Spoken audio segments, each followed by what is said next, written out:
সরকারি হসপিটালে বসে আছেন দুজন বয়স্ক মহিলা। একজন তার 18 বছরের নাতির সাথে গেছে, আর একজন তার 10 বছরের ছোট নাতনিকে নিয়ে গেছে। হঠাৎ ডাক্তারের রুম থেকে বেরিয়ে আসে এক 22-23 বছরের মহিলা, তার কোলে 2 বছরের একটা শিশু। সেই মহিলাটা কাঁদতে কাঁদতে বলছে শুধু একদিন দেরি হয়ে গেছে বলে ডাক্তার আমাকে দেখলো না, আমি বাচ্চাটাকে নিয়ে কোথায় যাব। মহিলাটার কান্না দেখে সবাই মহিলাটার দিকে তাকিয়ে রইল। মহিলাটা বলল, গতকালকে ডাক্তার ডেট দিয়েছিল মেয়েটাকে নিয়ে আসার, হঠাৎ পরশু রাতে আমার আব্বু মারা যায়, আমি সেখানে চলে গিয়েছিলাম, সে কারণে আসতে পারিনি, আজকে এসেছি, কিন্তু ডাক্তার আমার মেয়েকে দেখতে চাইছে না বলে মহিলাটা কান্নায় ভেঙে পড়ল। ঠিক সেই সময় ওখানে বসে থাকা একটি 18 বছরের যুবক এসে মহিলাটাকে বলল, আপু, আপনি চিন্তা করবেন না, এরকম তো হতেই পারে, বিপদ তো আর বলে কয়ে আসে না, তা বলে ডাক্তার এই বাচ্চাটাকে দেখবে না। এরপর শেখর ডাক্তারের রুমে ঢুকে ডাক্তারের উদ্দেশ্যে বলে, আপনি এই আপুর বাচ্চাটাকে দেখেননি কেন? শেখরের কথা শুনে ডাক্তারবাবু বলল, দেখুন, চিকিৎসার জন্য ওর গতকালকে আসার কথা ছিল বাচ্চাটাকে নিয়ে, কিন্তু উনি কালকে আসেননি, আজকে এসেছে। আজকে কেন আমি দেখবো ওনাকে? ওনাকে তো ডেট দেওয়া ছিল। ডাক্তারবাবুর কথা শুনে শেখর রেগে যায় আর বলল, কালকে আপুর বাচ্চা মারা গেছে, সে কারণে উনি আসতে পারেনি, আজকে তো এসেছে। একদিন মানুষের সমস্যা থাকতেই পারে, তা বলে আপনি ওনার বাচ্চাকে দেখবেন না? এটা সরকারি হাসপাতাল, এরকম তো নিয়ম নেই যে একদিন ডেট ওভার হয়ে গেলে পরের দিন এলে আর রোগীকে দেখতে দেওয়া হবে না। যদি আপনি না দেখতে দেন, আমি কিন্তু হসপিটাল অথরিটিকে জানাতে বাধ্য হব। শেখরের কথা শুনে ডাক্তারবাবুর কি মনে হলো কে জানে, সঙ্গে সঙ্গে বলল, ঠিক আছে, আপনি এই মহিলার বাচ্চাটাকে পাঠিয়ে দিন। আসলে ডাক্তারের নামে হাজার অভিযোগ আছে, তাই সে আর রিস্ক নিল না। উনি নাকি রোগীদের সাথে খারাপ ব্যবহার করেন, অথরিটি এমনিতেই ওনাকে সাবধান করে দিয়েছে। ডাক্তারের রুম থেকে বাইরে এসে শেখর সেই মহিলাটাকে উদ্দেশ্য করে বলল, আপু, আপনি মেয়েটাকে নিয়ে ডাক্তারের কাছে যান, ডাক্তার আপনাকে ডাকছে। মহিলাটা কাঁদতে কাঁদতে শেখরকে ধন্যবাদ জানিয়ে ডাক্তারের কাছে চলে গেল। উপস্থিত সকলের শেখরকে ধন্যবাদ দিল। ঠিক সেই সময় ওখানে উপস্থিত ছিল একটা 10 বছরের মেয়ে, শেখরের দিকে তাকিয়ে আছে। সেটা লক্ষ্য করে শেখরের দাদি রেশমা বেগম বলল, কি গো মেয়ে, কি নাম তোমার? তুমি এভাবে আমার নাতির দিকে তাকিয়ে আছো কেন? আমার নাতিকে পছন্দ হয়েছে? রেশমা বেগমের কথা শুনে মেয়েটা লজ্জার মাথা হেট করে নেয়। সেটা খেয়াল করে রেশমা বেগম বলে, যদি পছন্দ হয় বলো, তাহলে এখন থেকে তোমাদের বিয়ের কথা বলে রাখি। দাদির কথা শুনে শেখরও মেয়েটার দিকে কিছুক্ষণ তাকিয়ে রইল। ঠিক সেই সময় মেয়েটার দাদি বলল, শুধু আমার নাতনি নয়, আপনার নাতিও আমার নাতনির দিকে তাকিয়ে আছে। তখন রেশমা বেগম বলল, তাই ভালোই হয়েছে, দুজন দুজনকে পছন্দ করে ফেলেছে। তা আপু, আমরা তাহলে নিজেদের মধ্যে একটু পরিচয় করে নিই। আমাদের বাড়ি জঙ্গিপুর, আপনাদের বাড়ি কোথায়? রেশমা বেগমের উত্তরে মহিলাটি বলল, ওদের বাড়িও বহরমপুর। তখন রেশমা বেগম বলে, ঠিক আছে, আমার নাতি এখন পড়াশোনা করছে, আর ও এখন 18 বছর বয়স। ওর চাকরি করার ইচ্ছা আছে, সরকারি চাকরি। আপনার নাতনিও বড় হোক এবং পড়াশোনা করুক, আল্লাহর যদি ইচ্ছা থাকে ওরা বড় হলে ওদের বিয়ে দেওয়া হবে। তখন পাশ থেকে শেখর বলে, দাদি, তুমি কি সব উল্টাপাল্টা কথা বলছো? নাতির কথা শুনে রেশমা বেগম বলল, আমি ঠিকই বলছি, মেয়েটার চোখে তোর প্রতি শ্রদ্ধা দেখতে পাচ্ছি। তুই যখন ওই আপুটার জন্য আর তার বাচ্চার জন্য ডাক্তারের সাথে কথা বলতে গেলি, তখন ওই মেয়েটা ওর দাদিকে বলছিল, ছেলেটা কত ভালো, আজকাল এরকম ছেলে দেখা যায় না, অন্যের জনকে এরকম করবে। ছেলেটাকে আমার ভালো লেগেছে। রেশমা বেগম তখন মেয়েটার উদ্দেশ্যে বলে, তোমার নাম কি মেয়ে? মেয়েটা তখন কিছু বলতে চায় না, সে দাদির আরও গা ঘেঁষে বসে। ওর দাদি মেয়েটাকে বলে, কেউ কিছু বললে উত্তর দিতে হয়, এটাই নিয়ম। মেয়েটা তখন বলে, আমার নাম কুসুম। তোমার এখন বয়স কত আর কিসে পড়ো তুমি? আমার এখন 10 বছর বয়স, আমি ক্লাস 5-এ পড়ি। ঠিক আছে, তোমাদের অ্যাড্রেসটা আমায় দাও, আমার দরকার আছে, আর ফোন নাম্বারটা দেবে। দাদি, তুমি কি করছো এসব? কেন নিচ্ছ? আমার দরকার আছে তাই নিচ্ছি, তুই চুপ কর, আমার কাজ আমাকে করতে দে। এরপর কুসুম তার অ্যাড্রেস ও ফোন নাম্বার দেয়। বাসায় এসে শেখর দাদিকে দিকে বলে, তুমি যেটা করলে সেটা ঠিক নয়। ওরা কি ভাবলো বলো তো? ওরা কিচ্ছু ভাবেনি, ওরা বরঞ্চ খুশি হয়েছে। তুমি কি করে জানলে? আমি মেয়েটার মুখ দেখে বুঝতে পেরেছি, ওর মুখে একটা সরলতা ছিল। এসব নিয়ে তোকে চিন্তা করতে হবে না, তুই পড়াশোনা কর। আমি যদি বেঁচে থাকি আর আল্লাহর যদি ইচ্ছা থাকে, ওই মেয়েকে আমার নাত বউ বানাবো। তোকে বড় হতেই হবে। মনে নেই আজ থেকে 5 বছর আগে তোর উপর কি ঝড় গিয়েছিল? মনে আবার নেই? দাদির সব মনে আছে। কি করে ভুলে যাব সেই দিনগুলো? আমাকে কিভাবে বাড়ি থেকে তাড়িয়ে দেওয়া হয়েছিল। সেদিন তুমি যদি না থাকতে তাহলে আজকে আমার পড়াশোনা হতো না। বাবা আমার খবরই নেয় না, মা আমায় ভুলেই গেছে। শুধু তুমি আছো আমার সাথে। আমি তোকে বড্ড ভালোবাসি রে দাদু ভাই। তোর মধ্যে আমি তো দাদুর ছায়া দেখতে পাই। তোর দাদু তোর মতোই প্রতিবাদী ছিল, যেখানে অন্যায় দেখতো সেখানে প্রতিবাদ করত। আমি মানুষটাকে বড্ড ভালোবাসতাম, তাই তাকে হারিয়ে তোকে আমি আঁকড়ে ধরেছি। তুই আমার সাহারা, তাই আমার শেষ সম্বলটুকু আমি তোর জন্যই দিচ্ছি। তুই তার অমর্যাদা করবি না, তুই অনেক বড় হবি সে বিশ্বাস আমার আছে। তাই তো তোর কাছে মাঝে মাঝে চলে আসি। তোর কষ্ট আমি সহ্য করতে পারি না। তোর বাবা জানে না তুই কোথায় আছিস, আর বাড়ির লোকেরাও জানে না। তুই যেদিন চাকরি পাবি সেদিন আমি সকলকে জানাবো। আমি কালকে চলে যাব, আবার পরে আসব। আর 2 দিন থাকতে পারো তো? আবার পরের মাসে ডাক্তার দেখানোর নাম করে আমি তোর কাছে এসে থাকবো। শেখর চৌধুরী হলো আমাদের এই গল্পের নায়ক। কি হয়েছিল তার সাথে, কেন সে পড়াশোনা করেছে, আর কেনই তাকে ভাড়া বাড়ি নিয়ে পড়াশোনা করতে হচ্ছে, কি সেই ঘটনা ঘটেছিল শেখরের জীবনে? আজ থেকে 5 বছর আগে ঘটে যাওয়া সেই ঘটনা শুনুন। 5 বছর আগে আম্মু, আমি সুবীরের আম্মুর মাথা ফাটিয়ে দিয়েছি। ফারিয়া বেগম তখন সকালে নাস্তার জন্য পরোটা তৈরি করছিলেন। সেই সবে ময়দায় পানি দিয়েছে। ছেলের মুখ থেকে এই কথা শুনে ফারিয়া বেগম বললেন, তুই কি বলছিস? কেন মাতব্বরের মাথা ফাটিয়েছিস? মাতব্বরের ছেলে সুবীর ভালো নয়। ও আজকে পায়েলকে জোর করে নিয়ে যাচ্ছিল, ওর সাথে খারাপ কিছু করার চেষ্টা করছিল। কারণ পায়েল বলছিল, তুমি আমার সাথে বারবার ওরকম কেন করো? কি করতে চাইছিল আমি বলতে পারবো না। আমার সেই মুহূর্তে যেটা ভালো মনে হয়েছে আমি সেটাই করেছি। তাছাড়া আমার কাছে আর কোনো উপায় ছিল না। আমি চিৎকার করে বলেছিলাম, পায়েল তোর সাথে যেতে চাইছে না, কেন তুই জোর করে ওকে নিয়ে যাচ্ছিস? কথাটা বলেই সুবীর আমার দিকে তেড়ে আসে।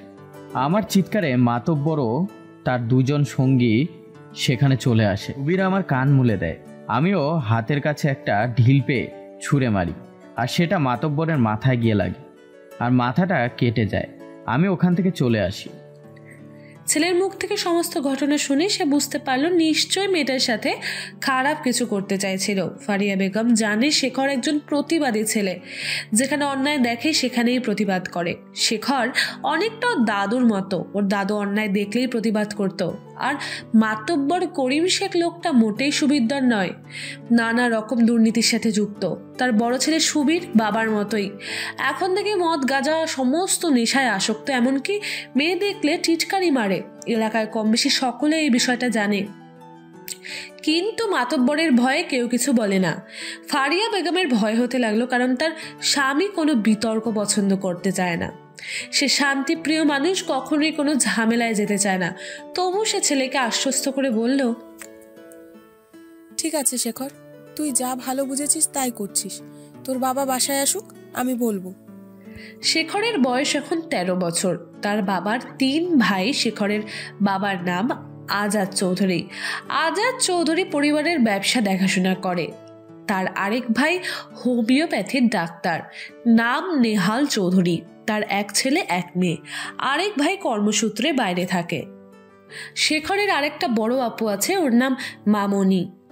ওর দাদি আছে, দাদির নাম রেশমা বেগম। ওদের যৌথ পরিবার। মাতব্বর করিম শেখ তার পরের দিন গ্রামে সালিশি সভা ডাকে। তার মাথা ফাটানোর অপরাধে শেখরকে 20,000 টাকা জরিমানা দিতে হবে, তা না হলে গ্রাম ছেড়ে চলে যেতে হবে। শেখরের আব্বু আজাদ চৌধুরী সে টাকা দিতে অস্বীকার করে। শেখরকে তার বাবা অনেকবার নিষেধ করেছে কোনো ঝামেলায় না যেতে, কিন্তু শেখর তার দাদুর মতো অন্যায় দেখলেই প্রতিবাদ করে।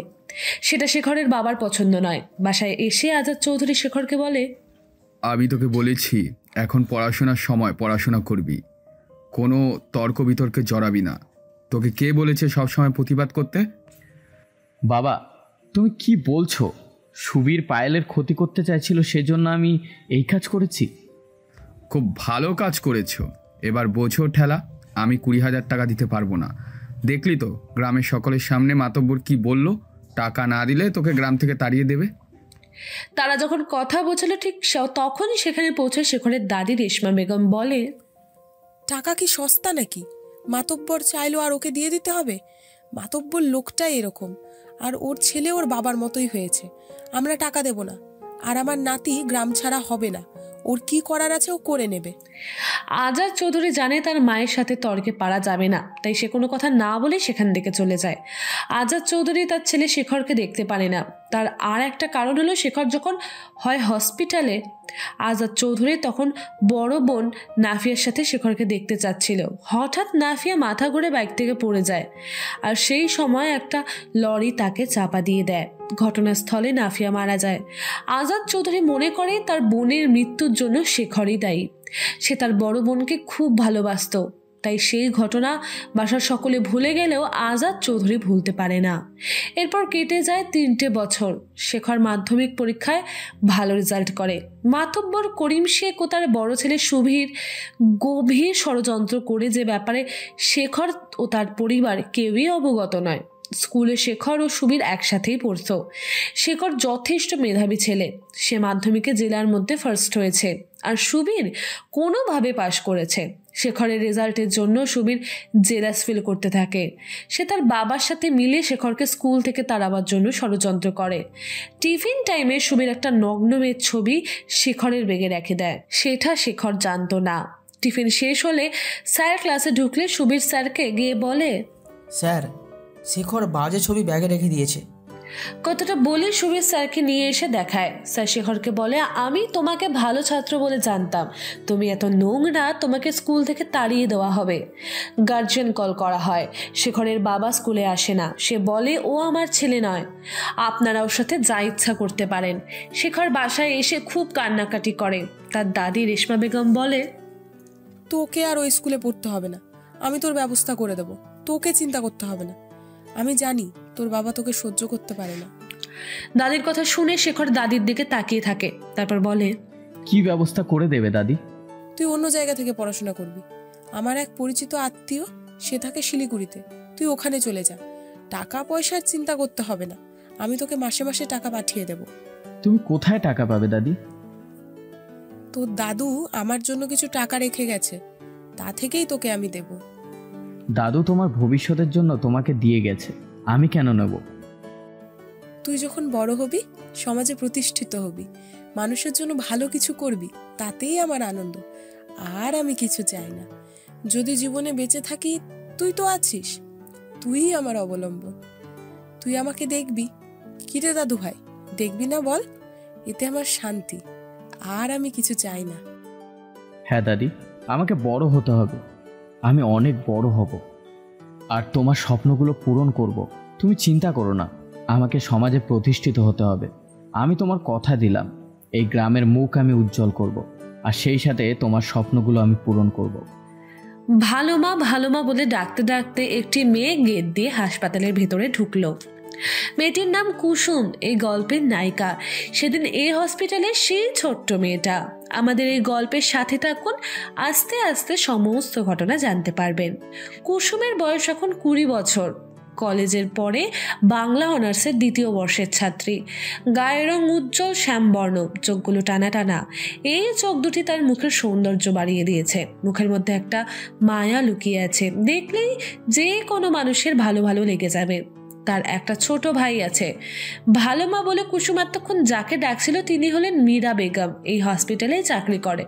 মেয়ের ডাক শুনে হন্তদন্ত হয়ে ছুটে এলেন মীরা বেগম। কেন ডাকছিস? তুমি সকালে কিছু না খেয়ে চলে আসছো, তাই আমি রান্না করে তোমার জন্য খাবার নিয়ে আসছি। তুই কলেজ যাবি না?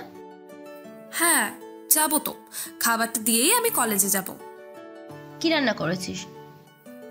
সবজি, ডাল, মাছের ঝাল, পটল ভাজা। ছোট্ট তো স্কুলে গেছে। হ্যাঁ ভালো মা, আমি ওকে স্কুলে পাঠিয়ে দিয়েছি। ঠিক আছে, তুই সাবধানে যাবি। ঠিক আছে ভালো মা, আসছি। কুসুম গেটের সামনে আসতে দেখলো হসপিটালে গেট দিয়ে বড় একটা গাড়ি ঢুকছে। গাড়িতে সরকারি স্টিকার লাগানো আছে। গাড়িটা দেখে কুসুম কিছুক্ষণ দাঁড়িয়ে গেল। দেখলো একটা সুদর্শন যুবক গাড়ির ভেতর থেকে নামলো। যুবকটিও কুসুমের দিকে লক্ষ্য করলো। দুজনের চোখাচোখি হলো। কুসুম মাথা নত করে সেখান থেকে চলে গেল। যুবকটিও হসপিটালের ভেতরে প্রবেশ করলো। এই যুবকটি হলো সেদিনের শেখর চৌধুরী। ওর বয়স এখন 28 বছর। উচ্চতা 6 ফুট, শ্যামবর্ণ, স্বাস্থ্য দপ্তরের নতুন অফিসার। এই হসপিটালে অনিয়মের অভিযোগ পেয়ে তদন্ত করতে এসেছে। রোগীদের নাকি নিম্নমানের খাবার দেওয়া হয়। এই ঘটনা নাকি দীর্ঘদিন ধরে চলছে। হসপিটালে ঢুকে সব স্টাফকে শেখর ডেকে পাঠালো। খুব রেগে একজন স্টাফকে জিজ্ঞাসা করলো, আজকে দুপুরে লাঞ্চে রোগীকে কি খাবার দেওয়া হবে? শেখরকে দেখে হসপিটালের সব স্টাফ ভয়ে কাঁপতে শুরু করলো। একে অপরের দিকে মুখ চাহাচাই করলো। একটা স্টাফ ভয়ে ভয়ে বলল, ডাল আর ডিম দেওয়া হবে। আমাকে হসপিটালের রান্নাঘরে নিয়ে চলুন, যেখানে রোগীদের জন্য খাবার বানানো হচ্ছে। শেখরের এই কথা শুনে সেই স্টাফ ভয় পেতে শুরু করলো। তবুও শেখরকে নিয়ে সে রান্নাঘরের দিকে গেল। রান্নাঘরের দিকে প্রবেশ করে শেখরের মাথায় রক্ত উঠে গেল। চারিদিকে আরশোলা ঘোরাঘুরি করছে। পোকাওয়ালা চাল, সয়াবিনে পোকা দেখে শেখর আরও রেগে গেল। দ্রুত রান্নাঘর থেকে বেরিয়ে অফিস ঘরে ঢুকলো। বলল, রোগীদের খাবারের দায়িত্ব কার হাতে? মীরা বেগম এগিয়ে গিয়ে বলল, স্যার, এই দায়িত্বটা বর্তমানে আমার হাতে। আমি দেখাশোনা করি। আজকে যে রাঁধুনি রান্না করে সে এখনো এসে পৌঁছায়নি, সেই জন্য এখনো রান্না হয়নি। শেখর বলল, রান্না তো আর একজন করে না, আরও তো লোক আছে। তারা কি কেউ এখানে আসেনি? শেখরের কথা শুনে মীরা বেগম বলল, চলে তো আসে, এখনো কেন আসছে না বুঝতে পারছি না। এখানে মোট 6 জন রান্না করে। 6 জন রাঁধুনি, 6 জনই অনুপস্থিত। দুপুর 1টায় লাঞ্চ দেওয়ার কথা, এখন অলরেডি 11টা বেজে গেছে। তাহলে ওখানে খাবার কখন দেওয়া হবে? আর রান্নাঘর এত অগোছালো কেন? শেখরের কথা শুনে মীরা বেগম বলল, সরি স্যার, ভুল হয়ে গেছে। ওকে, আজকেই প্রথম এবং শেষ সতর্ক করছি, খুব তাড়াতাড়ি রান্নার ব্যবস্থা করুন। কোনো রোগীকেই যেন না খেয়ে থাকতে না হয়। রান্নাঘরটা পরিষ্কার করবেন। আমি কাজে কোনো গাফিলতি পছন্দ করব না। আমি নিয়মিত ভিজিট করব। আমার চোখ সর্বদা আপনাদের এই হসপিটালের দিকে থাকবে। যদি ভুল কিছু দেখি তাহলে আমার থেকে খারাপ আর কেউ হবে না। এই কথা বলে শেখর সেখান থেকে বেরিয়ে চলে গেল। এদিকে কলেজের সামনে আসতেই কুসুম দেখলো একটি গাড়ি তার দিকে ছুটে আসছে। কোনো কিছু বোঝার আগেই তাকে ধাক্কা মেরে খুব দ্রুত বেরিয়ে গেল সেখান থেকে। কুসুমের মাথায় ও হাতে আঘাত লাগে, মাথা কেটে রক্ত বেরোয়। ঠিক সেই সময় শেখর গাড়ি নিয়ে সেখান দিয়ে পাশ দিয়ে যাচ্ছিল। রাস্তায় ভিড় দেখে শেখর গাড়ি থেকে নেমে যায়, ঘটনাস্থলের দিকে এগিয়ে যায় আর জিজ্ঞাসা করে, কি হয়েছে? এখানে এত ভিড় কেন? ঘটনাস্থলে উপস্থিত একজন ব্যক্তি বলে উঠল, কিছুক্ষণ আগে একটা গাড়ি এই মেয়েটাকে ধাক্কা দিয়ে চলে গেছে। ব্যক্তির কথা শুনে শেখর সেই দিকে দৃষ্টিপাত করলো। দেখলো একটি মেয়ে যন্ত্রণায় কাতরাচ্ছে। শেখর ছুটে গেল এবং জিজ্ঞাসা করলো, কি হয়েছে আপনার? খুব কষ্ট হচ্ছে? শেখরের কথা শুনে মেয়েটি মাথা তুলে শেখরের দিকে দৃষ্টিপাত করলো। শেখর মেয়েটিকে চিনতে পারলো। কিছুক্ষণ আগে হসপিটালে দেখা সেই মেয়েটি। মেয়েটি কোনো কথা বলছে না, শুধু 2 চোখ বেয়ে নোনা জল গড়িয়ে পড়ছে। তা দেখে শেখরের বুকের ভেতরটা মোচড় দিয়ে উঠল। কোনো কথা না বলে শেখর মেয়েটাকে কোলে তুলে নিয়ে গাড়িতে গিয়ে বসলো। দ্রুত হসপিটালের উদ্দেশ্যে রওনা হলো। যেখানে কিছুক্ষণ আগে ভিজিট করেছিল সেই হসপিটালেই গেল। শেখরের কোলে কুসুমকে দেখে সবাই হসপিটালের স্টাফেরা অবাক হয়ে গেল। মীরা বেগম কাঁদতে কাঁদতে জিজ্ঞাসা করলো, কি হয়েছে কুসুম? মীরা বেগমের কথা শুনে শেখর বলল, কিছুক্ষণ আগে একটা গাড়ি ওকে ধাক্কা মেরেছিল, যন্ত্রণায় পথের ধারে কাতরাচ্ছিল। আমি দেখতে পেয়ে ছুটে যাই এবং ওকে হসপিটালে নিয়ে আসি। শেখর চিৎকার করে ডাক্তারবাবুকে ডাকে এবং বলে, এর দ্রুত ট্রিটমেন্টের ব্যবস্থা করুন। ডাক্তাররা দ্রুত চিকিৎসা শুরু করে দেয়। শেখর ওয়েটিং রুমে অপেক্ষা করতে থাকে। কিছুক্ষণ পরে ডাক্তারবাবু বেরিয়ে এলে শেখর ছুটে যায় এবং ডাক্তারবাবুকে জিজ্ঞাসা করে, রোগীর কন্ডিশন কি? সে কোনো কথা শুনে ডাক্তারবাবু বলে মাথাটা কেটে গেছে, কতগুলো স্টিচ করা হয়েছে আর বা হাতে আঘাত লেগেছে। আমরা এক্স রে করছি, কিছুক্ষণ পর রিপোর্টটা দেখে আদৌ ফ্র্যাকচার হয়েছে কিনা কনফার্ম করব। এখন একটা পেইন কিলার দেওয়া হয়েছে, রোগী আপাতত রেস্টে নিচ্ছে। এটা শুনে শেখর বলল, ওকে ডাক্তারবাবু। এদিকে মীরা বেগম শেখরের সামনে কান্না করছে আর বলছে, ওরা দুই ভাই বোন আমার কলিজা, ওরা ছাড়া আমার কেউ নেই, ওদের নিয়েই আমি বেঁচে আছি। এদিকে মেয়েটাকে দেখার পর থেকেই শেখরের মনটা যেন খচখচ করছিল বারবার। মেয়েটার মায়াবী মুখটা তার চোখের সামনে ভেসে উঠছে। মনে মনে বলল, মেয়েটাকে দেখার পর থেকে কেন এরকম মনে হচ্ছে? এ কেমন অনুভূতি আমি বুঝতে পারছি না। 28 বছরের জীবনের কম মেয়ের সংস্পর্শে তো যায়নি, কিন্তু এর আগে তো এরকম অনুভূতি জন্মায়নি। কিছু বুঝতে পারছি না, কাজে মনও বসছে না। মেয়েটার কাছে ছুটে যেতে ইচ্ছে করছে। রাতে শেখর ডাক্তারবাবুকে ফোন করে জানতে পারে মেয়েটার বা হাত ভেঙে গেছে, প্লাস্টার করা হয়েছে, এখন দিন কতক রেস্টে থাকতে হবে। পরের দিন সকাল 10টায় শেখর আবার হসপিটালে আসে। সবার সামনে সে কুসুমের কেবিনে ঢুকে যায় কুসুমকে দেখতে। দেখলো মাথায় ব্যান্ডেজ করা আছে আর হাতটা প্লাস্টার করা আছে, চোখ বুজে বেডে শুয়ে আছে। শেখর কাছে গিয়ে হালকা কেসে জিজ্ঞাসা করলো, কেমন আছো? শেখরের কথা শুনে কুসুম চোখ মেলে তাকালো, খুব ক্ষীণ কণ্ঠে জবাব দিল, ভালো আছি। একটা কথা জিজ্ঞেস করব? কি? যে গাড়িটা তোমায় ধাক্কা মেরেছিল সেই গাড়িটার নাম্বারটা কি তুমি দেখেছো বা ড্রাইভারকে তুমি দেখেছো? না স্যার, আমি একটু অন্যমনস্ক ছিলাম, ঠিক সেই সময় ঘটনাটা ঘটে, তাই আমি কিছু বুঝতে পারিনি। ঠিক আছে, তুমি রেস্ট নাও, আমি আবার আসবো।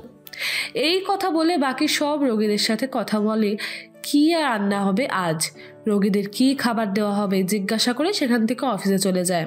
অফিসে গিয়ে শেখর একটা ফাইল খুঁজে পায় না, চারিদিকে খোঁজে। অফিসের একজন কর্মচারীকে ডেকে পাঠায় আর জিজ্ঞাসা করে সেই ফাইলটা দেখেছে কিনা। কর্মচারী টেবিলের উপর শেখরকে দেখিয়ে দেয় আর বলে যে ফাইলটা টেবিলের উপরেই আছে। দ্রুত ফাইলের দিকে দৃষ্টি দিয়ে শেখর কর্মচারীকে বলে চলে যেতে, আর নিজের মনে মুচকি হেসে ওঠে। কর্মচারীটা সেখান থেকে চলে গেলে মনে মনে বলল, কাজে গাফিলতি আমি একদম পছন্দ করি না। দায়িত্ব সম্পর্কে বারংবার সচেতন করি, কিন্তু এই উদাসীনতার কারণ আমি কিছুই বুঝতে পারছি না। সব কিছুর মাঝে কি ওই মেয়েটাই? পরের দিন যথাসময় শেখর আবার হসপিটালে এলো। এসে প্রথমে কুসুমকে দেখতে গেল, জিজ্ঞেস করলো, কেমন আছো? আগের থেকে অনেকটা ভালো। কবে ছুটি দেবে সে ব্যাপারে ডাক্তারবাবু কিছু কি বলেছেন? আমি জানি না, ভালো মায়ের সাথে ডাক্তারবাবু কথা বলেছেন। ও আচ্ছা। তারপর শেখর ডাক্তারবাবুর কেবিনে ঢুকলেন। সেখানে মীরা বেগম উপস্থিত ছিল। দুজনে কুসুমকে নিয়ে কথাবার্তা বলছিল। শেখর জিজ্ঞেস করে, মেয়েটার কদিন হসপিটালে থাকবে? ডাক্তারবাবু কিছু বলার আগেই মীরা বেগম বলে উঠল, কালকে ছুটি দেওয়া হবে, মাথার স্টিচটা 1 সপ্তাহ পর কাটতে আসবে, আর হাতের প্লাস্টারটা 15 দিন পর খোলা হবে। পরের দিনে হসপিটালে গিয়ে শেখর যা শুনল তাতেও ভীষণ রেগে গেল। গত রাতে কেউ নাকি কুসুমের কেবিনে ঢুকে মারার চেষ্টা করছিল, কিন্তু কুসুমের চিৎকারে কর্মরত নার্স ছুটে যায় এবং তা দেখে ব্যক্তিটি পলায়ন করে। শেখর সিসিটিভি ফুটেজে দেখতে পেল চাদর গায়ে দিয়ে মুখে মাস্ক পরে একজন লোক হসপিটালে ঢুকলো, কিন্তু সেই ব্যক্তিকে চিহ্নিত করা গেল না। হসপিটাল থেকে বেরোনোর মুখে শেখর দেখল মীরা বেগম কারোর সাথে কথা বলছে। শেখর সামনে যেতেই চুপচাপ হয়ে গেল। শেখরকে দেখেই মীরা বেগমের শেখরের দিকে এগিয়ে এলো এবং বলল, কুসুমের আজ ছুটি হয়ে গেছে, ও তো বাড়িতে বিশ্রাম নিচ্ছে। ও আচ্ছা। এদিকে কুসুমকে দেখতে না পেয়ে শেখরের মনের ভেতরটা শূন্যতায় ভরে ওঠে। 7 দিন পরে কুসুম সেলাই কাটতে হসপিটালে এলে আবার শেখরের মুখোমুখি হয়। স্মৃত হাসি হেসে শেখর কুসুমের দিকে এগিয়ে চলে। কুসুমও হালকা হাসলো। শেখর জিজ্ঞাসা করলো, এখন কেমন ফিল করছো? ভালো আছি, আর সপ্তাহ পর প্লাস্টারটা খোলা যাবে। ও আচ্ছা, আমি একটা কথা জিজ্ঞেস করব? কিছু মনে করবে না তো? না, কিছু মনে করব না, আপনি বলুন। এই হসপিটালের নার্স মীরা বেগম, উনি কি তোমার নিজের মা? না, উনি আমার জন্মদাত্রী মা নয় ঠিকই, তবে উনি তার থেকেও বেশি। কিছু ঘটনা আছে, আমাকে বলা যাবে? সে অনেক বড় ইতিহাস, সে গল্প অন্য একদিন বলবো। আমার এক্সাম 1 মাসও বাকি নেই, সে কারণে আমি একটু মানসিক চিন্তায় আছি। তোমার নামটা তো জানা হয়ে গেছে, কুসুম, কিন্তু তুমি কিসে পড়ো? বাংলা অনার্স, সেকেন্ড ইয়ারের ছাত্রী। জীবনে কিছু স্বপ্ন আছে, ভবিষ্যতে কি হতে চাও? অবশ্যই আছে, প্রতিটা মানুষেরই স্বপ্ন নিয়ে বেঁচে থাকে, আমিও তার ব্যতিক্রমী নই। কি সেই স্বপ্ন, আমি কি জানতে পারি? অবশ্যই, ভবিষ্যতে আমি একজন লেখিকা হতে চাই, আর এটাই আমার স্বপ্ন। কত মানুষের দুঃখ, কষ্ট, বেদনা, যন্ত্রণা এক শ্রেণীর মানুষ পাচ্ছে আর এক শ্রেণীর মানুষ বঞ্চিত হচ্ছে। এই হাহাকারের কথাই আমি তুলে ধরতে চাই আমার লেখায়। গুড আইডিয়া, আমার সাহায্য লাগবে। শেখরের কথা শুনে কুসুম স্মিত হাসল। কিছুক্ষণ দুজনেই চুপচাপ। তারপর শেখর বলল, কুসুম, তোমার ফোন নাম্বারটা দেবে? ফোন ফোন ফোন নাম্বার নেই। ফোন নেই মানে? আসলে ওই দিন যে আমার অ্যাক্সিডেন্ট হয়েছিল তাতে ফোনটা আমার ভেঙে গেছে, আর নতুন কোনো ফোন কেনা হয়নি। এই কথা বলে কুসুম দ্রুত ওই স্থান ত্যাগ করে ভালো মায়ের সাথে প্রয়োজনীয় কিছু কথা বলে। হসপিটাল থেকে বাসায় চলে আসে। শেখর ফ্যাল ফ্যাল করে চেয়ে থাকে কুসুমের চলে যাওয়ার দিকে। এদিকে শেখর ছটফট করতে থাকে কুসুমকে একবার দেখার জন্য। কিছুতেই সুযোগ হচ্ছিল না। অবশেষে শেখর আর থাকতে না পেরে কুসুমের কলেজের সামনে গিয়ে অপেক্ষা করতে থাকে। কিছুক্ষণ পর শেখর দেখতে পায় কুসুম দুটি বান্ধবীর সাথে গল্প করতে করতে কলেজ গেটের দিকে বেরোচ্ছে। বান্ধবীগুলো হাত নেড়ে চেড়ে গেলে কুসুম রাস্তা পার হয়ে এপারে আসছিল। শেখর লক্ষ্য করলে একটা গাড়ি খুব স্পিডে আসছে। শেখর ছুটে গিয়ে কুসুমকে টেনে নিজের বুকের সাথে চেপে ধরে। কুসুম ভয় পেয়ে চোখ বন্ধ করে শেখরের বুকের ভেতরে মুখ গুজে দেয় এবং শেখরকে আষ্টে পৃষ্ঠে জড়িয়ে ধরে হাঁপাতে থাকে। কিছুক্ষণ পর শেখরের দিকে তাকিয়ে দেখে লজ্জা পায় এবং দ্রুত শেখরকে ছেড়ে দিয়ে চলে যায় সেখান থেকে। চলে আসতে আসতে শেখর বাধা দেয় এবং কুসুমকে বলে, তোমার সাথে আমার কিছু কথা আছে, চলো সামনের রেস্টুরেন্টে বসে আমার কথা বলি। কুসুম প্রথমে আপত্তি জানালেও পরে শেখরের জেদের কাছে নতি স্বীকার করে। রেস্টুরেন্টে ঢুকে দুজন মুখামুখি বসে। কি খাবে, অর্ডার দাও। আপনি অর্ডার দিন। শেখর বিরিয়ানি অর্ডার দেয়। খেতে খেতে শেখর কুসুমকে জিজ্ঞাসা করে, এবার তোমার কথা বলো। আমার কথা কি বলবো? সেদিন হসপিটালে বলেছিলে না পরে কোনো একদিন বলবে? ওই যে নার্স মীরা তোমার আসল মা নয়, ওই কাহিনীটা। আগে বলুন আমার কাহিনী আপনি কেন শুনতে চাইছেন? তোমার মতো রাইটার হব? শেখরের কথা শুনে কুসুম হেসে ওঠে। আগে আপনার কথা বলুন, তারপর না হয় আমার কথা শুনবেন। আমার কথা কি শুনতে চাও বলো?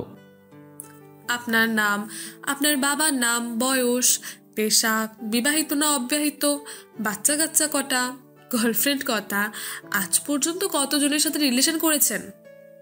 কুসুমের কথা শুনে শেখর উচ্চস্বরে হাসতে থাকে। আমার নাম শেখর চৌধুরী, বয়স 28 বছর, বাবার নাম আজাদ চৌধুরী। বাবা পারিবারিক ব্যবসা দেখাশোনা করছেন, মা গৃহবধূ।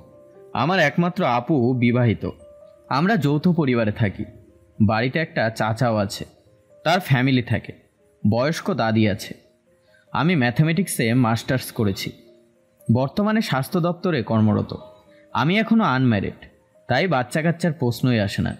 এখনও পর্যন্ত কোনো জিএফ নেই, তবে খুঁজে পেয়েছি, খুব তাড়াতাড়ি রিলেশনে যাব। হঠাৎ করে শেখর কুসুমকে বলে, তুমি হবে আমার জিএফ? শেখরের কথা শুনে কুসুম লজ্জায় মাথা হেট করে নেয়। আমার খাওয়া শেষ হয়ে গেছে, আমি বাসায় ফিরবো, তা না হলে ভালো মা আর আমার ভাই চিন্তা করবে। এই কথা বলে কুসুম উঠে পড়ে। কুসুমের সঙ্গে সঙ্গে শেখরও উঠে পড়ে। খাবারের বিল মিটিয়ে গাড়ির দিকে রওনা হয়। তাহলে তোমার জীবন কথা আমার শোনা হলো না, আর তুমি আমার প্রশ্নেরও উত্তর দিলে না। অন্য একদিন বলবো। গাড়িতে গিয়ে বসো, আমি তোমায় বাসায় পৌঁছে দিচ্ছি। না স্যার, তা কি করে হয়? একদিন গেলে তো রোজ যেতে দিতে ইচ্ছা করবে। পারবেন তো রোজ দিতে যেতে? তুমি যদি রাজি থাকো তাহলে এই কাজটা আমি করব। এই কথা বলে শেখর গাড়ির দরজা খুলে দেয়। কুসুম আর আপত্তি না করে ভেতরে গিয়ে বসে। শেখর কুসুমকে সিট বেল্টে বেঁধে দিতে বলে। কুসুম তাই করে। শেখর গাড়ি ড্রাইভ করা শুরু করে। কুসুম, তোমার ফোনটা ঠিক করেছো? না, এখনো ঠিক হয়নি। কিন্তু কেন? আসলে ফোনটা সারানো যাবে না, নতুন ফোন কিনতে হবে। আমার কাছে এখন টাকা নেই। আমি প্রাইভেট পড়িয়ে আমার ও আমার ভাইয়ের পড়াশোনার খরচ চালাই, কিন্তু আমার অ্যাক্সিডেন্টের জন্য আমি পড়াতে যেতে পারিনি। সেই জন্য আমাকে তারা এ মাসে বেতন দেয়নি। তারপর অন্য টিচারের কাছে পড়তে দিয়ে দিয়েছে। আমার কাছে আর পড়বে না। ভালো মা এমনিতেই আমাদের দু ভাই বোনের সমস্ত খরচ দেয়, তবুও তো সবসময় বলা যায় না, তাই না? তাই ভাবছি পড়াশোনার সাথে সাথে যদি একটা পার্ট টাইম জব করতে পারতাম। এই কথা বলে কুসুম চুপ করে গেল, আবার কিছুক্ষণ পরে বলল, স্যার আপনাকে একটা কথা বলবো। হ্যাঁ বলো। আমাকে একটা কাজ দেখে দেবেন, খুব দরকার। এ কথা বলতে বলতে কুসুমদের বাসার সামনের গলিটায় চলে আসে। কুসুম দাঁড়াতে বলে, স্যার এখানেই দাঁড়ান, চলে এসেছি। ভেতরের দিকে গাড়িটা আর যাবে না। এ কথা শুনে শেখর গাড়িটা দাঁড় করায়। কুসুম গাড়ি থেকে নেমে গেলে সে একটা কার্ড ধরিয়ে দিয়ে বলে, কালকে দুপুর 2টোর পর এই ঠিকানায় আমার সাথে দেখা করবে। এটা আমার অফিসের ঠিকানা। ঠিক আছে, সরি স্যার, আমাদের বাসায় আপনাকে নিয়ে যেতে পারলাম না বলে। এ কথা বলে কুসুম কার্ড নিয়ে বাসার উদ্দেশ্যে রওনা হয়। শেখরও গাড়ি স্টার্ট দিয়ে সেখান থেকে চলে যায়। নিস্তব্ধ রাত, সন্ধে থেকে ঝিরে ঝিরে বৃষ্টি। শেখরের 2 চোখের পাতায় ঘুম নেই। সে ভাবছে, এত সরল ছেলে মানুষই একটা মেয়ে, কে তাকে বারবার অ্যাটাক করছে? এটা আদৌ দুর্ঘটনা না কিছু রহস্য? কিছু তো একটা আছে, বিষয়টা আমাকে জানতেই হবে। পরের দিন যথাসময়ে কুসুম শেখরের অফিসে এলে গার্ডকে বলল, আমার নাম কুসুম, আমি শেখর স্যারের সাথে দেখা করতে চাই, উনি আসতে বলেছিলেন। গার্ড শেখরকে ফোন করলো আর বলল, একটি মেয়ে আপনার সাথে দেখা করতে এসেছে, মেয়েটার নাম কুসুম বলছে। ঠিক আছে, ওনাকে ভেতরে বসতে বলুন, আমি একটু জরুরি মিটিংয়ে আছি, কিছুক্ষণ পর ডেকে নিচ্ছি। গার্ড কুসুমকে বলে, ম্যাম আপনি এখানে একটু ওয়েট করুন, স্যার একটা জরুরি মিটিংয়ে আছে, কিছুক্ষণ পরে আপনাকে ডেকে নিচ্ছে। কিছুক্ষণ পর শেখর গার্ডকে ফোন করে কুসুমকে তার কেবিনে পাঠাতে বলে। কুসুম দরজা নক করে। May I come in sir? Yes, come in. Kusum প্রবেশ করলে শেখর ইশারায় কুসুমকে বসতে বলে। কুসুম কি খাবে বলো? স্যার কিছু খাবো না, আপনি আমাকে কেন দেখা করতে বলেছিলেন? তুমি চাকরি চেয়েছিলে না, একটা চাকরির ব্যবস্থা করেছি, সেই কারণেই বলেছিলাম। কি চাকরি স্যার? আমার মামাতো ভাইয়ের 2টো ছেলে মেয়ে আছে, ওরা কিন্ডার গার্ডেনে পড়ে, খুব দুষ্টু, ওদেরকে পড়াতে হবে, পারবে? হ্যাঁ স্যার পারবো। কোথায় থাকে ওরা? তোমাদের বাসা থেকে খুব দূরে নয়, চলো তাহলে আমার সাথে, আজকে গিয়ে কথা বলে আসবো। এ কথা বলে শেখর উঠে পড়ল। কুসুম সঙ্গে সঙ্গে উঠে পড়ল। কিছুক্ষণ পর শেখর তার ভাইয়ের বাসায় পৌঁছলো। Calling bell টিপল। কলিং বেলের শব্দ পেয়ে শেখরের ভাবি সাধনা বেগম দরজা খুলে শেখরকে দেখতে পেয়ে এক গাল হেসে বলল, কি গো শেখরজি, ভুল করে এই বাসায় এসে পড়েছ? শেখরের পাশে কুসুমকে দেখতে পেয়ে তার দৃষ্টি যায়, সে চুপ করে যায়। শেখর বলে, ভিতরে যেতে বলবে না? হ্যাঁ এসো ভেতরে বসো। আপনার বাচ্চাদের নতুন টিচার, আপনি বলেছিলেন না একটা টিচার দেখতে, বাচ্চাদের জন্য নিয়ে এসেছি, কথা বলে নাও। সাধনা বেগমকে দেখে কুসুম সালাম জানায়। তোমার নাম কি? কুসুম। আমার একটি ছেলে একটি মেয়ে, একজনের বয়স 7 বছর, একজনের 5 বছর, দুজনেই খুব দুষ্টু। তুমি দেখো কথা বলে তোমার ছাত্রছাত্রীদের সাথে। বলেই সাধনা বেগম বাচ্চাদের পাশের ঘর থেকে নিয়ে এলেন। কুসুমের সামনে গিয়ে বললেন, তোমাদের নতুন টিচার, সালাম করো। বাচ্চারা সালাম করতে গেলে কুসুম তাদের জড়িয়ে নিজের কাছে নিয়ে আসে। জড়িয়ে ধরে কি নাম জিজ্ঞেস করে। বাচ্চারা বলে, ছেলেটি বলে তার নাম নীলু এবং মেয়েটি বলে তার নাম নিপা। এরপর সাধনা বেগম রান্নাঘরে নাস্তা বানাতে যায়। শেখরও ভাবির পিছু নেয়, গিয়ে বলে, ভাবি আমি আপনাকে যে কাজটা দিয়েছি সঠিকভাবে করতে পারবে তো? তা না হলে ভাইয়ার সাথে আপনার ব্রেকআপ করিয়ে দেব। খুব রোম্যান্টিক মুডে আছো মনে হয় শেখরজি, এরই মধ্যে এত টান। ঠিক আছে, আমি সব ব্যবস্থা করছি, তুমি চিন্তা করবে না। এরপর ওদের মধ্যে টুকিটাকি কিছু কথা হয়। ভাবি আমাকে এবার ফিরতে হবে, রাত হয়ে যাবে। ঠিক আছে একটু দাঁড়াও। এই কথা বলে সাধনা বেগম ঘরের ভেতর যায়, 20,000 টাকা বান্ডিল এনে কুসুমকে দেয়। কুসুম টাকাটা দেখে বলে, কি ব্যাপার, এত টাকা? তোমার মাইনের অ্যাডভান্স। আমি তো এখনো পড়ানোই শুরু করলাম না, আগে দেখুন আমার পড়ানো পছন্দ হয় কিনা, তারপর দেবেন। ঠিক আছে, তোমাকে আমার পছন্দ হয়েছে, তুমি পারবে আমার বাচ্চাদের ভালো করে পড়াতে। এতে 20,000 টাকা আছে, তুমি একটা ভালো মোবাইল কিনবে আর নাম্বারটা অবশ্যই আমাকে দেবে। কুসুমের টাকার খুব প্রয়োজন ছিল, তাই সে আর আপত্তি করেনি। ঠিক আছে ভাবি। আসলে টাকাটা ভাবির হাত দিয়ে কুসুমকে শেখর দিচ্ছে। কুসুম নিতে চাইবে না বলেই এটা শেখরের উদ্দেশ্য। এরপর শেখর ও কুসুম ওখান থেকে বিদায় নেয়। শেখর কুসুমকে বলে, চলো মার্কেটে যাব, একটা ভালো মোবাইল কিনে দেবো তোমায়। ঠিক আছে চলুন। এরপর শেখর কুসুমকে নিয়ে মার্কেটে যায়, একটা ভালো মোবাইল কিনে দেয়। নাম্বারটা শেখর তার ফোনে সেভ করে নেয় আর বলে, আমি কিন্তু ফোন করব, তুমি কিন্তু রিসিভ করবে, তা না হলে খুব খারাপ হয়ে যাবে। ঠিক আছে স্যার, একটা কথা জিজ্ঞাসা করবো স্যার? হ্যাঁ বলো। আপনার ভাইয়াকে তো দেখলাম না। উনি কর্মসূত্রে ভুবনেশ্বরে থাকে, মাসে 2 বার আসেন এবং ফ্যামিলির সাথে সময় কাটান। এদিকে কুসুমকে মারার চেষ্টায় বারবার ব্যর্থ হচ্ছে দেখে ষড়যন্ত্রকারীরা তাদের পরবর্তী পরিকল্পনা পাল্টানোর সিদ্ধান্ত নেয়। হ্যালো করিমজি, কেমন আছেন? ভালো নেই। কবে আমাদের লক্ষ্য পূরণ হবে? কাজটা ঠিকঠাক করতে পারবে তো? আমি চেষ্টা করছি। দেখো, আমি 2 ভাই বোনকে অনেক বিশ্বাস করে তোমার হাতে তুলে দিয়েছি। আশা করি তুমি কাজটা পূরণ করবে। অনেক দিন তো হয়ে গেল, এবার তো তোমার সময় এসেছে। আমি দেখছি। আর অপেক্ষা নয়, এবার লক্ষ্য পূরণের দিন এসেছে। কুসুমকে বারবার অ্যাটাক করার টার্গেট আর কেউ নয়, ওর পালিত মা মীরা বেগম আর ওর নিজের মামা করিম শেখ। কুসুমের বাবা মা ও ওর ফ্যামিলির লোকেরা আত্মীয়র বাড়ি যাচ্ছিল, সেখানে রোড অ্যাক্সিডেন্টে তারা মারা যায়। তারপর করিম চৌধুরী ভাগনা ভাগ্নির দায়িত্ব নিজের হাতে তুলে নেয়। মীরা বেগম হলো করিম শেখের বান্ধবী। হসপিটালে কাজটা করিম শেখ করে দিয়েছে মীরা বেগমকে। আইন মেনে কুসুম ও তার ভাইকে দত্তক নিয়েছে মীরা বেগম। মীরা বেগম যাকে দায়িত্ব দিয়েছিল কুসুমকে মারার জন্য, মীরা বেগম তাকে ফোন করে জানায় যে মেয়েটাকে আর মারতে হবে না, মেয়েটাকে দেখতে শুনতে ভালো আছে, বয়স কম, কোনো দালালের কাছে বিক্রি করে দেবো, মোটা দাম পাবো, তুমি বরং ওই ছোট ভাইটাকে মেরে ফেলো। এই কথা শোনার পর অপর ব্যক্তি বলল, ঠিক আছে। বাবা, তুমি মীরা আন্টিকে বলেছো? হ্যাঁ, আমি মীরাকে বলেছি। মীরা বলল চেষ্টা করছে। আন্টি যদি না পারে তাহলে বলে দিক, আমার লোক আছে, আমি ব্যবস্থা করে নেব। দেখা যাক না। দেখতে দেখতে প্রায় 10 বছর হয়ে গেল। কাজটা ভালো ভালো হয়ে গেলে অনেক টাকা পাওয়া যাবে। 2 ভাই বোনের নামে অনেক টাকার পলিসি করা আছে, প্রতি মাসে মাসে সেই টাকা এমনি দিচ্ছি। তাহলে ওই 2 ভাই বোনকে বাঁচিয়ে রেখে আর কি লাভ, এবার মেরে ফেলা হোক। কিছুদিন পর কুসুম সাধনা ভাবিকে ফোন করে বলে, আসসালামু আলাইকুম ভাবি, আমার শরীরটা আজ ভালো লাগছে না ভাবি, আমি আজ পড়াতে যেতে পারবো না, অন্য কোনো দিন পড়িয়ে দেব। ওয়ালাইকুম সালাম।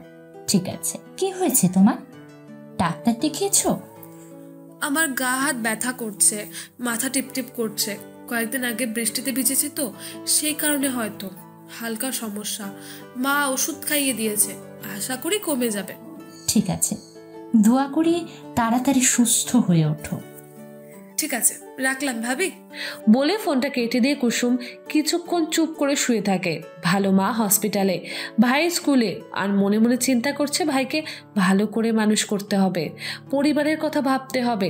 সবকিছু শেষ করে দিল সেই দিনে সেই ভয়াবহ দুর্ঘটনা। বাবা মা দাদু দাদি চাচু, তার অত্যন্ত প্রিয় মানুষগুলো তার থেকে দূরে চলে গেল। বাবার আদর, মায়ের স্নেহ, দাদুর কোলে চেপে মেলায় ঘুরতে যাওয়া, দাদির সাথে খুনসুটি, কতই না ভালো ছিল সেদিনগুলো। এখন শুধু এই ছোট ভাইটাই তার অবলম্বন। মামা যদি সেদিন পাশে না দাঁড়াতো, সুবীর ভাইয়া যদি না থাকতো, তাহলে মা যদি সেদিন আশ্রয় না দিত, আজ কোথায় হারিয়ে যেত? হয় মারা যেত, পৃথিবী থেকে বিলুপ্ত হয়ে যেত 2 ভাই বোনের অস্তিত্ব। আর কিছু ভাবতে পারল না।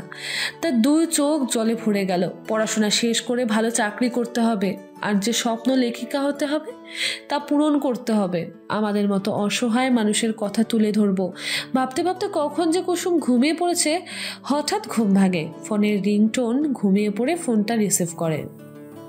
আসসালামু আলাইকুম, কে বলছেন? ওয়ালাইকুম আসসালাম। কি হয়েছে, তোমার শরীর খারাপ? কুসুম প্রথমে কিছু বুঝতে পারে না, পরে কিছুটা স্বাভাবিক হয়ে বলে, না সেরকম কিছু নয়, একটু গা হাত পায়ে ব্যথা করছে, মাথাটা টিপটিপ করছে, কদিন আগে বৃষ্টিতে ভিজেছিলাম সেই কারণে। কিছু খেয়েছো? হ্যাঁ খেয়েছি। ওষুধ খেয়েছো? হ্যাঁ খেয়েছি। আসলে ভাবি ফোন করে বলল তোমার নাকি শরীর খারাপ, পড়াতে যেতে পারবে না। হ্যাঁ, সুস্থ হলে পড়াতে যাব। আপনি কি করছেন? আমি অফিসে আছি। আজকে ভিজিট করতে যাবেন না? তোমার ভালো মায়ের হসপিটালে। কখন? সম্পূর্ণ সিক্রেট ম্যাডাম। শেখরের কথা শুনে কুসুম হেসে ওঠে। কিছুক্ষণ দুজনেই চুপচাপ। আমার সাথে ঘুরতে যাবে কুসুম? কোথায়? চলো না দুজনে কোথাও হারিয়ে যাই। মজা করছেন? মজা নয়, আমি সিরিয়াস। আর আমার সাথে ঘুরতে গেলে আপনার জেব যদি কিছু বলে? বলবে না, সে তো আমার সাথেই থাকে। ঠিক আছে, আপনি ঠিক করুন কবে যাবেন। আপনার গার্লফ্রেন্ডের সঙ্গে আলাপ করা আমার খুব ইচ্ছা। সে সময় শেখরের ফোনে একটা জরুরি কল আসে। রাখছি বলে ফোনটা কেটে দেয়। কিছুক্ষণ পর কুসুমের ছোট ভাই ছোট্ট স্কুল থেকে বাসায় ফিরে আপুকে জড়িয়ে ধরে বলে, জানো আপু, আজকে আমাদের ক্লাসে কি হয়েছে?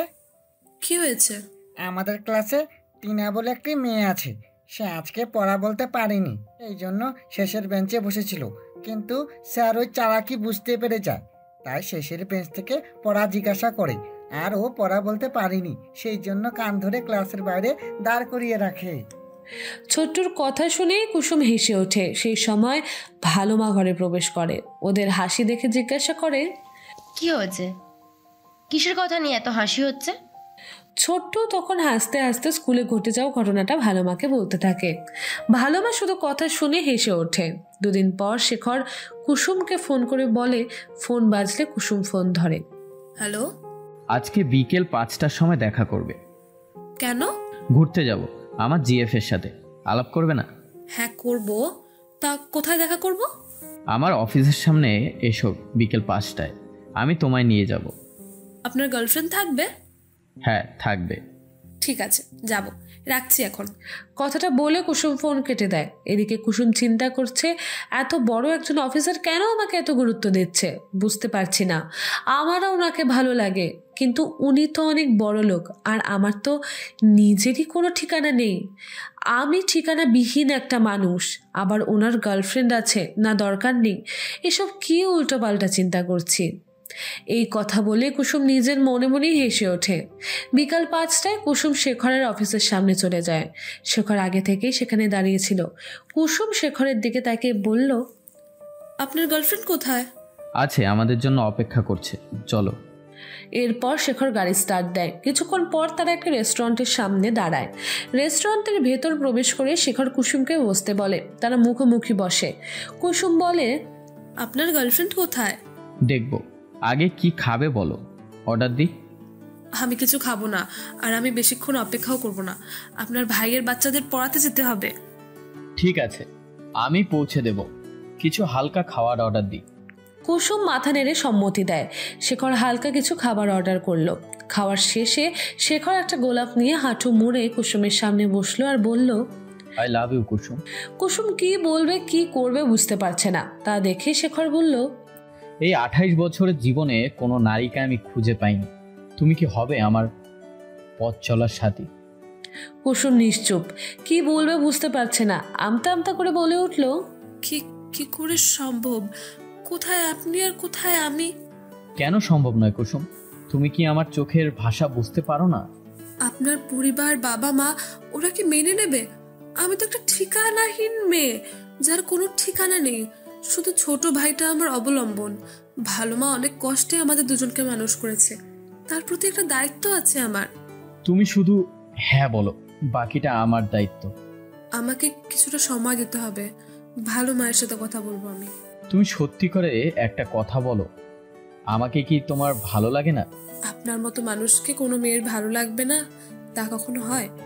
তবু আমাকে কিছুটা সময় দিন। আমি কিন্তু ভীষণ আশাবাদী, উত্তরটা আশা করি হ্যাঁ হবে।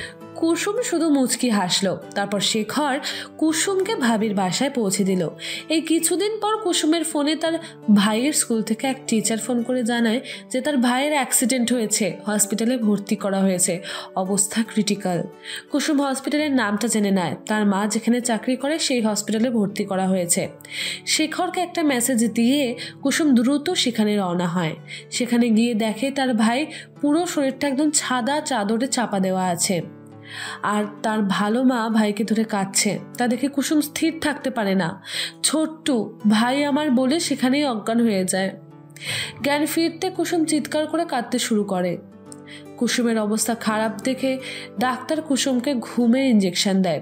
এদিকে হসপিটালে শেখর প্রবেশ করে, দেখে কুসুমের ভাইয়ের লাশটা পড়ে আছে আর কুসুম অচৈতন্য হয়ে হসপিটালের বেডে শুয়ে আছে। কুসুমকে দেখে শেখরের বুকের ভেতরটা মোচড় দিয়ে ওঠে। সে নিদ্রামগ্ন কুসুমের মাথায় হাত দিয়ে কপালে স্নেহের চুম্বন এঁকে দেয়। হসপিটালে একটা রুমের ভেতর কিছু দেখে শেখরের সন্দেহ জাগে। তার মনে হয় কুসুমের ভাইয়ের মৃত্যু স্বাভাবিক নয়।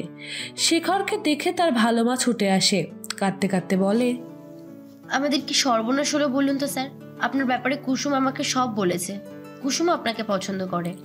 শেখর একটু রাগ মিশ্রিত কণ্ঠে বলে, পরে এইসব ব্যাপারে কথা হবে। কথাটা বলে শেখর সেখান থেকে চলে যায়। ছোট্ট যে স্কুলে পড়তো সেই স্কুলের স্যারের সাথে দেখা করে আর বলে, আমি শেখর চৌধুরী, আমি একজন স্বাস্থ্য দপ্তরের অফিসার। আপনাদের স্কুলে যে ছাত্রটির অ্যাক্সিডেন্ট করে মারা গেছে, যদি দয়া করে যেখানে ঘটনা ঘটেছে সেখানে আমাকে নিয়ে যান তাহলে আমার ভালো হয়। শেখরের মুখ থেকে সব কথা শুনে স্কুলের স্যার বলে, হ্যাঁ আমি যাব। বলেই দুজনে ঘটনাস্থলে যান। আশেপাশে দোকানে সমস্ত সিসিটিভি ফুটেজ চেক করে দেখে একটা গাড়ি স্কুলের গেটের সামনে কিছুটা দূরে অনেকক্ষণ থেকেই দাঁড়িয়েছিল। গেটের সামনে ছোট্ট তার বন্ধুদের সাথে গল্প করছিল। বাকি বন্ধুরা তার মায়ের সাথে চলে যায়। তারা মায়ের সাথে চলে যায়। ছোট্ট তখন একা হেঁটে বাড়ি আসছিল। সেই সময় গাড়িটা খুব দ্রুত ছোট্টুকে পিষে দিয়ে চলে যায়। গাড়ির ভেতরে থাকা ড্রাইভার মাস্ক পরেছিল, তাই চিনতে পারা যায়নি। গাড়ির নাম্বারটা নোট করে নেয় শেখর। ঘটনার কিছুদিন পর কুসুম কিছুটা স্বাভাবিক হয়, বাসায় ফিরে আসে। তার ভালো মা খুব সেবা যত্ন করে। শেখরও প্রতিদিন অফিসে যাওয়ার সময় এবং অফিস থেকে ফেরার সময় কুসুমকে দেখতে যায়। কুসুমকে দূরে সরিয়ে রাখা ঠিক না, যে কোনো সময় ওর বিপদ হতে পারে। আমার বাবা মা বিয়ের জন্য চাপ দিচ্ছে, আমি এই সুযোগে বাবা মাকে কুসুমের কথা বলবো। আশা করি বাবা মা আপত্তি করবে না, আমি তাদের একমাত্র ছেলে।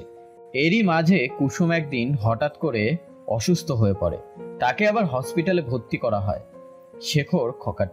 আমি খবর পেয়ে ছুটে যাই সেখানে। কাল রাতে আমি কুসুমের সাথে কথা বলছি, ও তো ভালোই ছিল। আজ আবার কি হলো, হঠাৎ করে অসুস্থ হয়ে গেল? আমি কি করে জানবো? এরা দুই ভাই বোন তো আমার নিজের সন্তানের মতো। এরা আমার কলিজা। ছেলেটা ফাঁকি দিয়ে চলে গেল। মেয়েটা যে কি হচ্ছে, দিন দিন অসুস্থ হয়ে পড়ছে। আমিও কিছু বুঝতেই পারছি না। নিজের সন্তানের মতন নয় মানে? না, ওরা আমার নিজের সন্তান নয়। ওদের দুই ভাই বোনকে আমি দত্তক নিয়েছি। আজ থেকে 10 বছর আগে ওদের পরিবারের সাথে ওরা এক আত্মীয়র বাড়িতে যাচ্ছিল। কুয়াশা থাকার জন্য ওদের গাড়ি ঘটনা কবলে পড়ে। ওদের পরিবারের সকলেই ঘটনাস্থলে মারা যায়। ওরা দুই ভাই বোন, আঘাত খুব একটা বেশি ছিল না ওদের তখন। স্থানীয় লোকেরা ওদের হসপিটালে ভর্তি করে। আমি সেবা করে ওদের সুস্থ করে তুলি। ঘটনার খবর পেয়ে ওর মামা ও মামাতো ভাই সেখানে আসে। আমি বিয়ের 1 বছরের মাথায় বিধবা হয়েছিলাম আর দ্বিতীয়বার বিয়ে করিনি, তাই মা হওয়ার স্বাদ আমার পূরণ হয়নি। আমি ওর মামার কাছ থেকে দুই ভাই বোনের দায়িত্ব নিই। তারপর আইনের সমস্ত নিয়ম মেনে ওদের আমি দত্তক নিয়েছি। আমি একজন নিঃসন্তান বিধবা। নিজের সন্তান না থাকায় আমি ওদের সন্তানের মতো মানুষ করি। এই কথা বলে কাঁদতে কাঁদতে মীরা বেগম ওখানেই বসে পড়ে। কি হলো বলুন না স্যার আমাদের সাথে। শেখর কিছু না বলে ওই স্থান ত্যাগ করে ডাক্তারের কেবিনে চলে যায়। পেশেন্টের কি হয়েছে? শেখরের কথা শুনে ডাক্তারবাবু বলল, দুর্বলতা থেকে হয়েছে, সময়ে কিছু খাওয়া দাওয়া করে না। ভাই চলে যাওয়ার পর মানসিক শারীরিক সব দিক থেকেই ভেঙে পড়েছে সে। আমি ওকে অন্য জায়গায় নিয়ে গিয়ে চিকিৎসা করাবো। শেখরের কথা শুনে ডাক্তারবাবু কিছুক্ষণ শেখরের মুখের দিকে তাকিয়ে থাকে। তারপর বলে, আমি বুঝতে পারছি না আপনি কেন মেয়েটার জন্য অস্থির হচ্ছেন।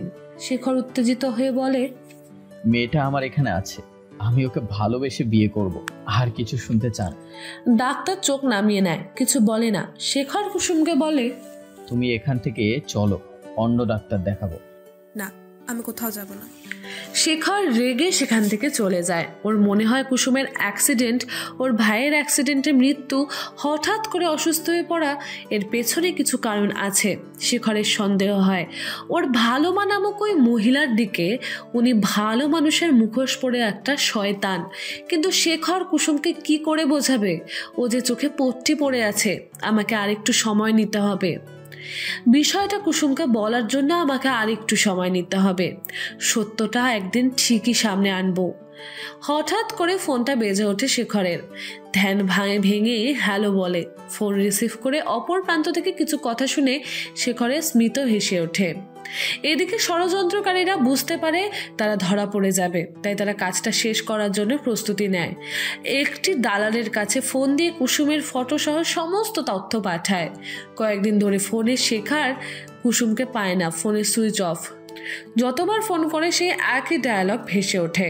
শেখর খুব চিন্তায় পড়ে যায়, কুসুমের কিছু হলো না তো? শেখর নিজে কুসুমকে খুঁজতে বের হয় এবং চারিদিকে লোক লাগিয়ে দেয়, কিন্তু কোথাও খুঁজে পায় না। শেখরের চিন্তা হতে থাকে, মনে মনে ভাবে, আমি তোমায় কেন ধরে রাখতে পারলাম না?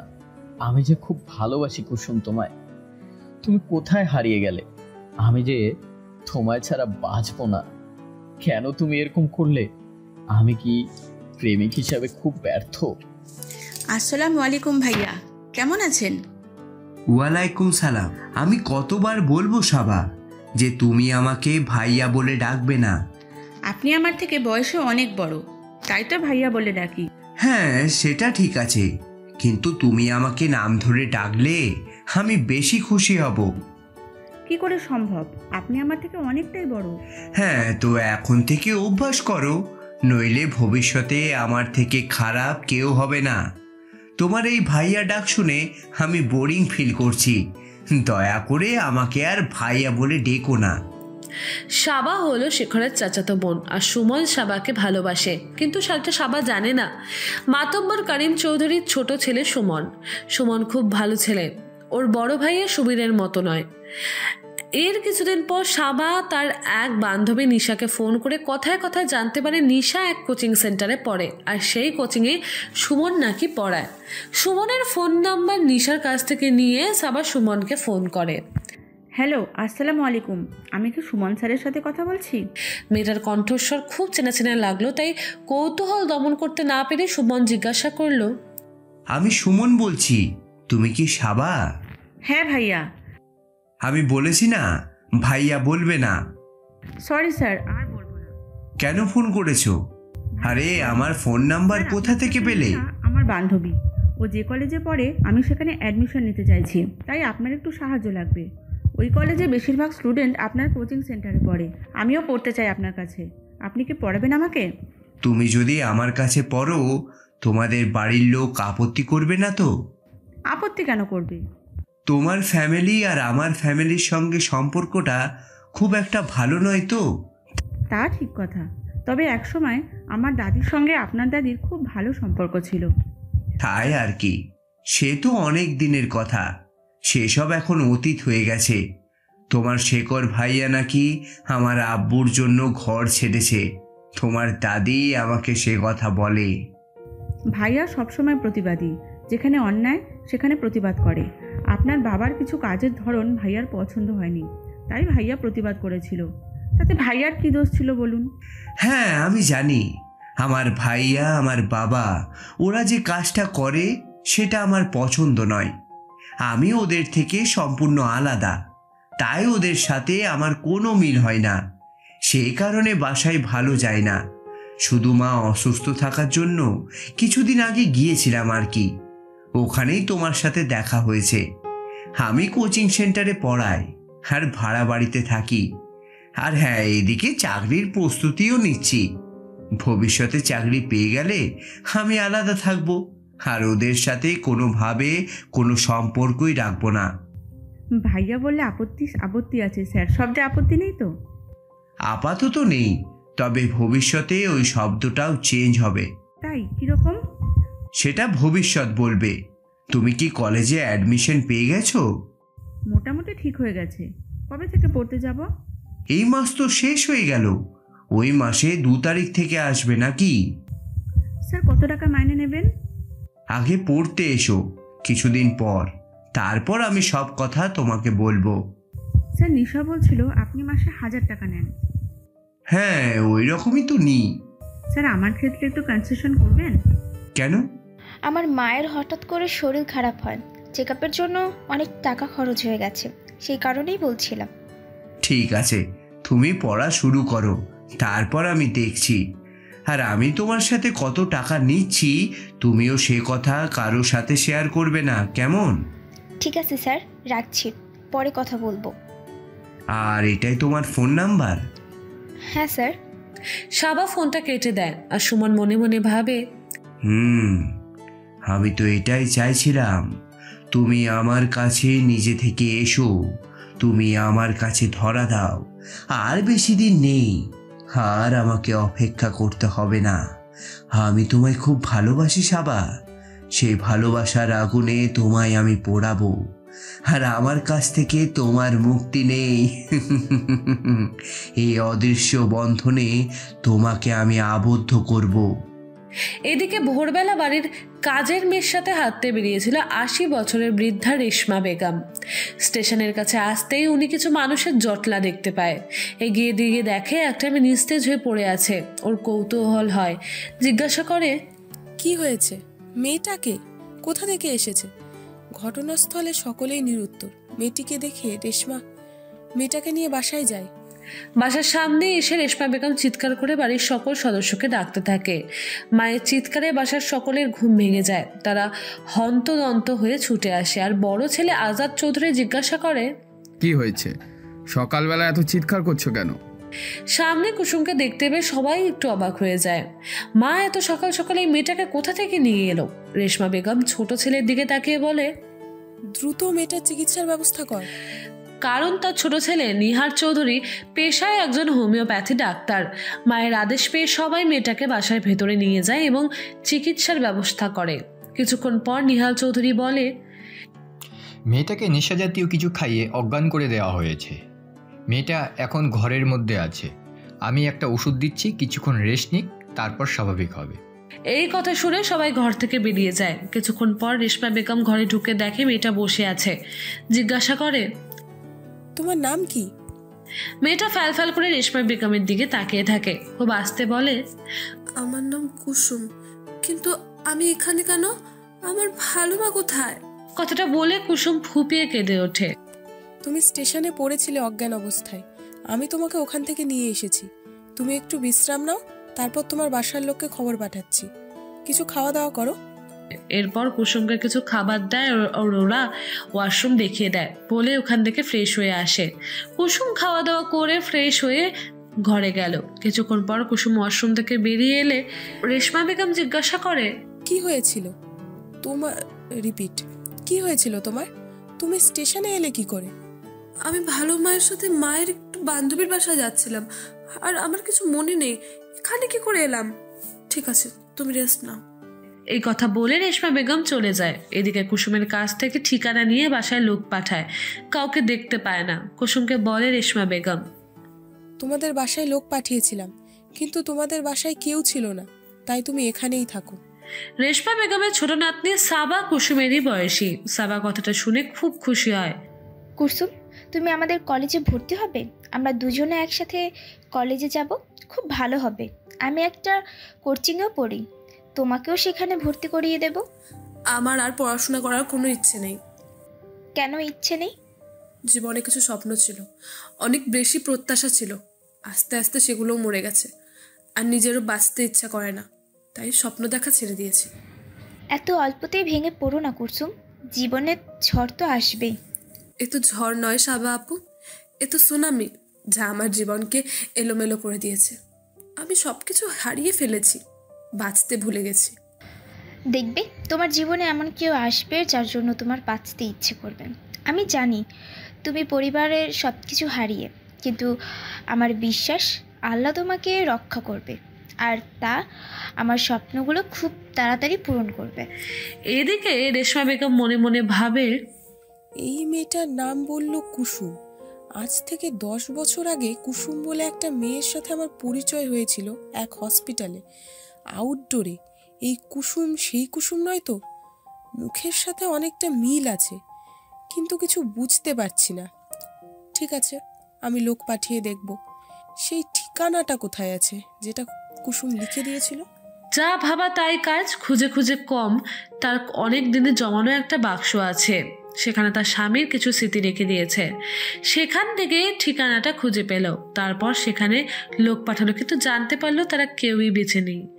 আত্মীয় বাড়ি যাচ্ছিল, রোড অ্যাক্সিডেন্টে বাড়ির সকল সদস্যের মৃত্যু হয়েছে। শুনে রেশমা বেগমের মনটাই ভেঙে গেল। সে তখন চিন্তা করলো, তাহলে এই কুসুম সেই কুসুম নয়, অনেকটা তারই মতো।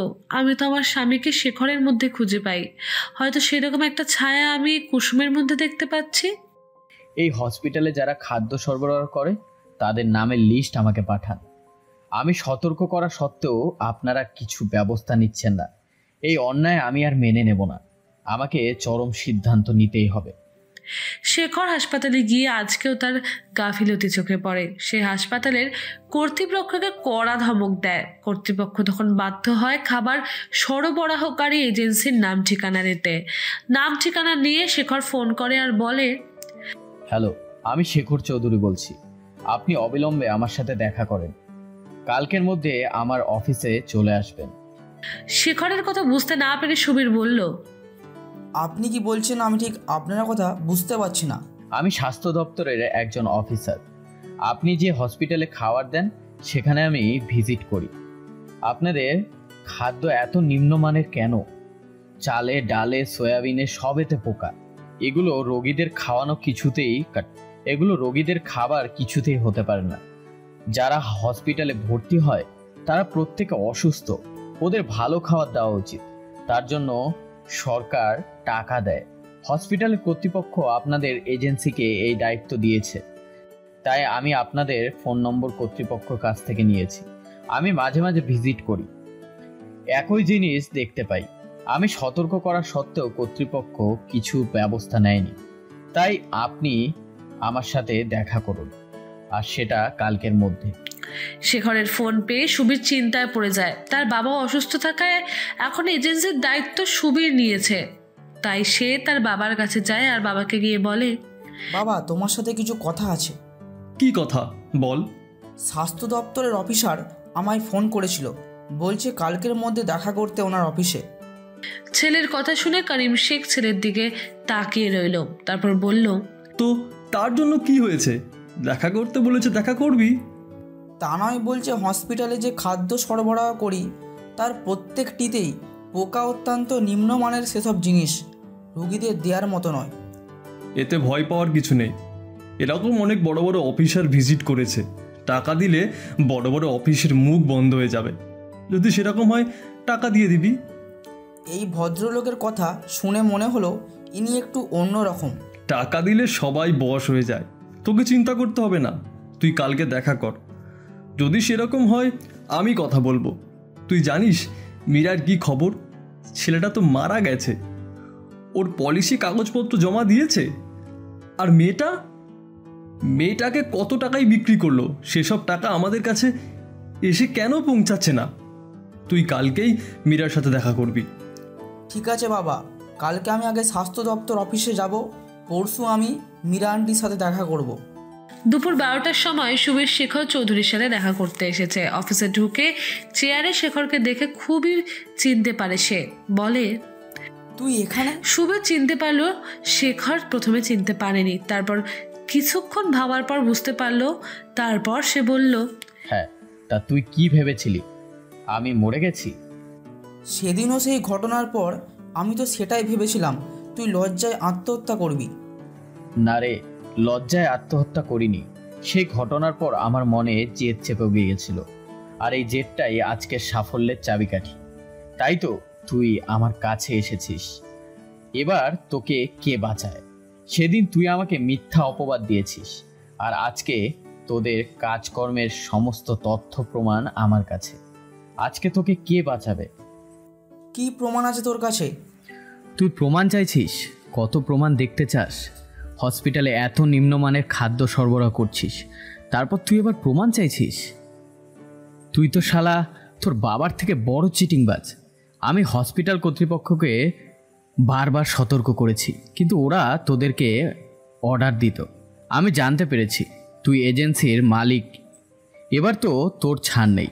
জানিস তো, বাংলায় একটা কথা আছে, বাপেরও বাপ থাকে। শেখরের কথা শুনে সুবীর বলে, কি করবি? তুই আমার এক গাছা চুলো ছিঁড়তে পারবি না। তোর মতো অনেক অফিসারকে আমার চেনা হয়ে গেছে। সেদিন যেমন তুই ফেঁসে গেছিলিস, আজকেও ফেঁসে যাবি। তোর এই চাকরি থাকবে না, তার জন্য তুই তৈরি হ। সুবীরের কথা শুনে শেখর রেগে যায় আর বলে, তুই আমার সাথে চ্যালেঞ্জ করছিস? তুই তো লাস্ট বেঞ্চে বসার ছেলেটা, তুই আর কি করবি? তবে আমিও তোকে বলছি, অনেক পরিশ্রম করে এই চাকরি আমি পেয়েছি, আর তোদের মতো পাপীদের জব্দ করার জন্য। যদি 72 ঘন্টার মধ্যে তোকে আমি হাজতবাস করাতে না পারি, তাহলে আমার নামও শেখর চৌধুরী নয়, আমি এই চাকরি ছেড়ে দেব। বাড়িতে এসে সুবীর তার বাবাকে বলে, বাবা, কালকে আমি স্বাস্থ্য দপ্তরের অফিসারের সাথে দেখা করতে গিয়েছিলাম। সুবীরের কথা অতটা গুরুত্ব না দিয়ে করিম শেখ টিভি দেখছিল। বাবার এই কাজে সুবীর বিরক্ত হয় আর বলে, বাবা, আমি তোমায় কি বলছি তুমি শুনতে পাচ্ছ না? তুমি টিভি দেখছো, এবার আমাদের জেলে যেতে হবে, তার জন্য তৈরি থেকো। ছেলের কথা শুনে করিম শেখ রেগে যায় আর বলে, তুই কি আমার সাথে মজা করছিস? তোমার সাথে কি আমার মজার সম্পর্ক যে আমি তোমার সাথে মজা করব? না, আমি তোমার সাথে মজা করছি না। তাহলে এই কথা বলছিস কেন? বাবার কথা শুনে সুবীর কিছুক্ষণ চুপ করে বসে রইল, তারপর বলল, আজকে আমি স্বাস্থ্য দপ্তরের অফিসে গিয়েছিলাম। কতটা শেষ করতে দিল না, তার আগেই করিম শেখ বলল, কত টাকা চেয়েছে? আরে টাকা টাকা তো পরের কথা। তুমি জানো এই অফিসার কে? না বললে জানবো কি করে? তোমার ওই পাড়ার চৌধুরীদের ছেলে শেখরকে মনে আছে?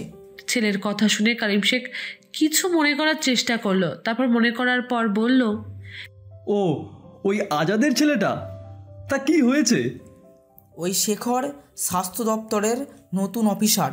ওই এখন দায়িত্ব আছে এই ব্লকের। এই ব্লকে হসপিটাল ওই ভিজিট করছে। ছেলের কথা শুনে করিম শেখ খুব চিন্তায় পড়ে গেল, তারপর বলল, সেদিনের ছেলেটা আজকে এত বড় অফিসার হয়ে গেল, তোকে কি বলেছে? আমাকে চ্যালেঞ্জ করেছে 72 ঘন্টার মধ্যে আমাদেরকে জেলে ঢোকাবে, তা না হলে ওর নাম শেখর চৌধুরী নয়। এত বড় কথা, তুই কিছু বললি না? কি বলবো? আবার কি বলছো জানো? আবার কি বলেছে জানো? তোদের মতো পাপীদের শাস্তি দেওয়ার জন্য আমি অফিসার হয়েছি। আল্লাহ আমাকে এই পথ দেখিয়েছে, তাই আমি অনেক কঠিন পরিশ্রম করে আজ এই জায়গায় এসেছি। সুবীরের মুখ থেকে এসব কথা শুনে করিম শেখ চুপ করে বসে থাকে। তারপর সুবীরকে বলে, মীরার সাথে দেখা করেছিস? মীরা কি বলল? আর তোমার মীরা এখন এই সমস্যা কি করে মেটাবে সেটা নিয়ে তুমি ভাবো। ছেলের কথা শুনে করিম শেখ বলল, আর কি ভাববো? জামিনের জন্য এবার টাকা রেডি করতে হবে।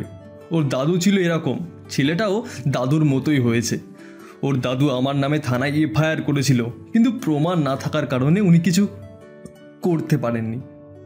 এই ছেলে মনে হয় আমাদের ছাড়বে না। শেষ বয়সটা মনে হয় আমাদের জেলেই কাটাতে হবে। জেলে যেতে হয় তুমি যাবে, আমি যাব না। আরে তুই তো বর্তমানে এজেন্সির মালিক, আমি তো তোর নামে করে দিয়েছি, তোর ভাইকে তো কিছুই দিইনি। কে বলেছিল আমার নামে করে দিতে? ও, এখন বলছিস কে করে দিতে বলেছে আমার নামে? আর তখন তো বেশ বাবার মাথায় হাত বুলিয়ে ভাইকে ঠকানোর জন্য এটা আমার নামে করে দাও, ওটা আমার নামে করে দাও, আর এখন কে বলছে আমার নামে করে দিতে? আমি কিছু জানি না, আমি জেলে যেতে পারবো না। শুনেছি খুব কষ্টের জীবন, তোমার জন্য এসব সহ্য করতে হচ্ছে আমাকে।